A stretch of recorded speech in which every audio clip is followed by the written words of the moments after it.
सलाम दोस्तों, मैं हूं उमैस मुनीर। आप देख रहे हैं हमारा YouTube चैनल।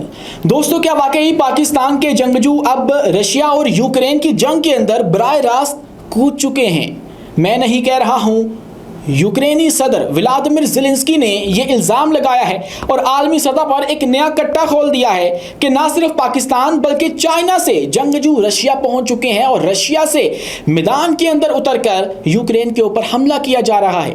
आखिर ये बयान का मकसद क्या था? क्या वाकई पाकिस्तान के ये रजाकार जो फौजी होते हैं या आप यूँ कह लीजिए कि मर्सनरीज होती हैं, वो रशिया की मदद को पहुँच चुकी हैं? इसके अंदर क्या हकीकत है? इसके पसे पर्दा हक़ाइक़ क्या हैं? और इस तमाम तर मामले की दूसरी सूरत क्या है, इसकी second picture, other side of picture, वो क्या है, इस पर गुफ्तगू करेंगे और आपको बताएंगे कि अहम तरीन शख्सियत जो कि अमेरिका से अब रूस आने वाली हैं, 2 दिनों के बाद जब वो रूस में आएंगी, उसका इस सारे मामले से क्या ताल्लुक होने वाला है। पाकिस्तान का एक वफ्द अमेरिका क्यों जाएगा, इस सब के अंदर भारत किस तरह से रगड़ा जाएगा, इस पर भी गुफ्तगू करेंगे। लेकिन उससे पहले हमारी आपसे दस्तबस्ता गुजारिश है कि इस चैनल को लाइक कीजिए, सब्सक्राइब कीजिए और बेल आइकन को लाजमी दबा दीजिए ताकि हर नई आने वाली वीडियो आप तक बर वक्त पहुंच सके। तो दोस्तों, आपको इसके लिए इसका तमाम तर पस मंजर समझना होगा। इस वक्त रशिया और यूक्रेन की जो जंग है वो अपने हतमी मराहिल के अंदर पहुंच चुकी है, क्योंकि हजरत डोनाल्ड ट्रंप ने डेडलाइन दे रखी है रशिया को कि आप लोगों ने 50 दिनों के अंदर इस जंग को बंद करना है। पहले तो यह कहा गया, लेकिन उसके बाद फिर इस डेडलाइन को कम करके 10 से 12 दिन कह दिया गया कि अगर तुमने 10 से 12 दिन के बाद ये जंग बंद ना की, आप लोग जंग बंदी के ऊपर राजी ना हुए, तो फिर हम तुम्हारे ऊपर टैरिफ्स लगाएंगे, और टैरिफ्स भी बहुत हाई किस्म के। और इस सब के अंदर इंडिया को टारगेट किया जा रहा है। अमेरिकी सदर रोजाना उठते हैं, एक ट्वीट, एक बयान भारत के खिलाफ देते हैं और सो जाते हैं। डायरेक्टली भारत को हिट करना उनका मकसद नहीं होता, लेकिन जिस तरह से भारत ने इस खित्ते के अंदर दोस्तियां बढ़ाई हैं, जिस तरह से उसने रशियन असले के ऊपर रिलाई किया है, अब उनको उनका खमियाजा भुगतना पड़ रहा है और अब वो अमेरिकी सदर की तवज्जो हासिल कर चुके हैं। तो अब हो क्या रहा है कि अमेरिकी सदर चाहते हैं कि अगर रशिया जो है वो टेबल के ऊपर नहीं बैठता है और वो हमारे साथ मुज़ाकरात करने को राजी नहीं होता है, तो फिर हम लोग क्या कर सकते हैं? हम लोग जो है वो चंद स्ट्रिंग्स को पुल करेंगे और फिर रशिया को बिठाया जाएगा। कैसे किया जाएगा? अब जो इंडिया है वो रशिया से तकरीबन 37% का जो अपना खाम तेल है वो इंपोर्ट करता है, यानी कि उसका सबसे बड़ा बायर है। अब खबर ये आई थी कि 25% का जो टैरिफ है वो इंडिया के ऊपर लगा दिया गया अमेरिका की जानिब से, लेकिन उसके बाद फिर यह खबर भी चलाई गई कि जो इंडिया है उसने रशिया से जो तेल है वो खरीदना बंद कर दिया है, उससे इनकार कर दिया है। लेकिन आज दोबारा से अमेरिकी सदर उठे, उन्होंने एक नया इंकशाफ किया और भारत के ऊपर एक और बम फोड़ा, और वो ये था कि इंडिया मैसिव लेवल के ऊपर रशिया से ट्रेड कर रहा है और ऑयल ट्रेड कर रहा है, और उसको ये नहीं करनी चाहिए। इसके कॉन्सिक्वेंसेस होंगे जो कि भारत को भुगतना पड़ेंगे। और अब हो ये सकता है कि रशिया को जो है वो कंट्रोल करने के लिए, टेबल टॉक के ऊपर लाने के लिए भारत का जो मामला है वो किया जाए और उसके ऊपर दबाव डाला जाए कि आप लोग रशिया से जो ट्रेड है वो बंद करो, अदरवाइज आपके ऊपर भी सैंक्शंस लगाए जाएंगे। तो फिर जो भारत है वो आलमी तौर पर तनहा हो सकता है। एक पहलू तो ये हो गया, रशिया को पकड़ने के लिए भारत को पकड़ा जा रहा है, और दूसरी जानिब नाज़रीन इकराम इस वक्त मुज़ाकरात हो रहे हैं, तुर्की के अंदर मुज़ाकरात हो रहे हैं, इस्तांबुल के अंदर बहुत सी जो नशिस्तें हैं वो हो चुकी हैं, लेकिन उसके अंदर कोई ऐसा ब्रेक थ्रू जो है वो सामने नहीं आ सका है। व्लादिमीर पुतिन को ये कहा गया कि आप लोग व्लादिमीर ज़ेलेंस्की से मिले, लेकिन वो नहीं मिले। ये मई की बात मैं आपको बता रहा हूँ, 2025 की। और उसके बाद हुआ ये कि 1200 कैदियों को रिहा करने के ऊपर दोनों ने इत्तेफाक कर लिया और फिर उनका मामला तो हो गया, लेकिन जो जंगबंदी है उसके ऊपर अभी व्लादिमीर पुतिन नहीं आए हैं। तो इस वक्त फिर हजरत डोनाल्ड ट्रंप को गुस्सा है कि भाई 6 दफा मैंने इस बंदे से बात कर ली है, व्लादिमीर पुतिन जंगबंदी पे क्यों नहीं मान रहा? इसीलिए फिर वो अब बाय हुक और बाय क्रुक रशिया को मनाना चाहते हैं कि आप लोग आकर हमारे साथ जंगबंदी की जो बातचीत है वो करो।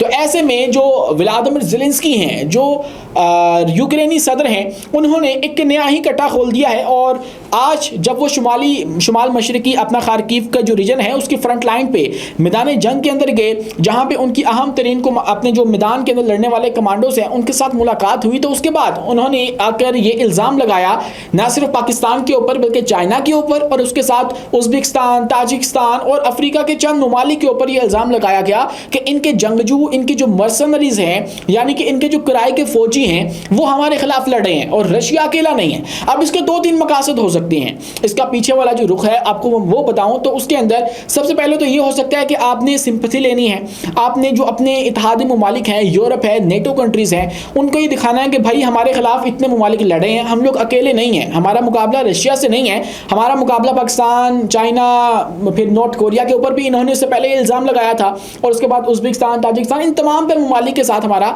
मुकाबला है। और आलमी सतह के ऊपर भी ये पैगाम देना है कि भाई अगर हमारे साथ नेटो कंट्रीज़ खड़ी हैं तो इनके साथ भी तो ये तमाम तर ममालिक जो सेंट्रल एशियन कंट्रीज़ हैं वो भी तो खड़ी हैं। तो ये पैगाम एक मकसद हो सकता है।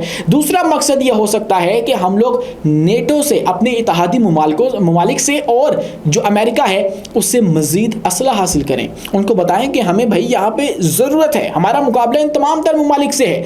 और इसके बाद एक और मकसद जो है वो ये हो सकता है कि आने वाले दिनों के अंदर जब मज़ीद मुज़ाकरात के ऊपर बातचीत हो तो उसके ऊपर आपका जो हैंड है वो अपर हो, मतलब आपका स्टांस मजबूत हो, आपके नैरेटिव को जो है वो लोग ख़रीद सकें और आपका अपर हैंड हो और आपकी जो शराइत हैं वो मानी जा सकें। क्योंकि आप बताएं कि भाई हम मजलूम हैं, हमारे खिलाफ इतने ममालिक लड़े हैं, और जो कि अमरीकी सदर इस वक्त कह भी रहे हैं कि यूक्रेन के अंदर बहुत सारी खूनरेज़ी हो रही है, लेकिन ये बात भी अपनी जगह मौजूद है कि अमरीका की जानिब से जो नेटो है उसके लिए एक भारी भरकम असले की खेप पहुँचाने का ऐलान कर दिया गया है, और उसके अंदर भी पैट्रियट एयर डिफेंस सिस्टम भी है जो कि यूक्रेन को प्रोवाइड किया जाएगा रशिया के खिलाफ। तो ऐसे में इनको ये नज़र नहीं आता कि रशिया के अंदर भी इंसान बसते हैं, इनको हाँ ये दुख होता है कि यूक्रेन के अंदर जो लोग मर रहे हैं वो क्यों मर रहे हैं। और उसके बाद अब बात करें अगर पाकिस्तान की, तो पाकिस्तान नाज़रीन किराम इस सारे मामले में न्यूट्रल रहा है, तारीख गवाह है कि हम न्यूट्रल रहे हैं। हाँ एक खबर है जो कि हमें ये बताती है कि हम लोग यूक्रेन को असला सप्लाई करते थे,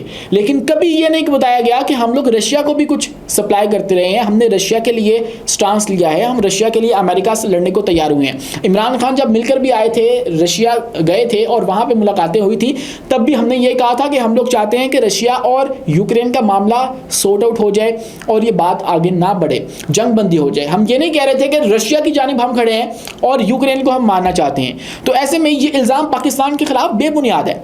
पाकिस्तान को आप कह रहे हैं कि हमारे जंगजू वहाँ पर गए हैं, तो साबित भी कीजिए। अभी हमारी गवर्नमेंट ने इसके ऊपर कोई भी स्टांस नहीं लिया है, इसकी तस्दीक और तरदीद नहीं की गई है, लेकिन जब की जाएगी तो तभी इसके ऊपर हतमी जो गुफ्तगू है वो हो सकेगी। लेकिन अब सूरत हाल ऐसी है कि एक तरफ तो भारत इस सब के अंदर पिस चुका है, और पिसते हुए जो है वो पाकिस्तान कुछ अहम तरीन संग मील अबूर कर रहा है, और पाकिस्तानी सेनेट का तारीख का सबसे बड़ा जो वफ्द है वो अमेरिका के दौरे पर रवाना होने वाला है। और पाकिस्तानी सेनेट का सबसे बड़ा जो पार्लिमानी वफ्द है वो रवा माह अगस्त में 8 रोज़ा सरकारी दौरे पर अमेरिका जा रहा है। ये वफ्द 12 अगस्त 2025 को अमेरिका पहुंचेगा और इसकी क़यादत डिप्टी चेयरमैन सेनेट करेंगे होंगे, जिसके अंदर जो ख़जाना की कायमा कमेटी है वज़ारत ख़जाना की, उसके भी चेयरमैन शामिल होंगे। उसके बाद जो वज़ारत सेहत है उसके होंगे, फिर वज़ारत दाखिला के होंगे, फिर काबीना के जो सेक्रेटरीट है उसके होंगे, फिर इंसानी हकूक़ वाले कायमा कमेटी के होंगे, फिर समुद्री अमूर की जो मैरीटाइम अफेयर्स है उसकी भी जो कायमा कमेटी है उसके भी चेयरमैन इसके अंदर शामिल होंगे।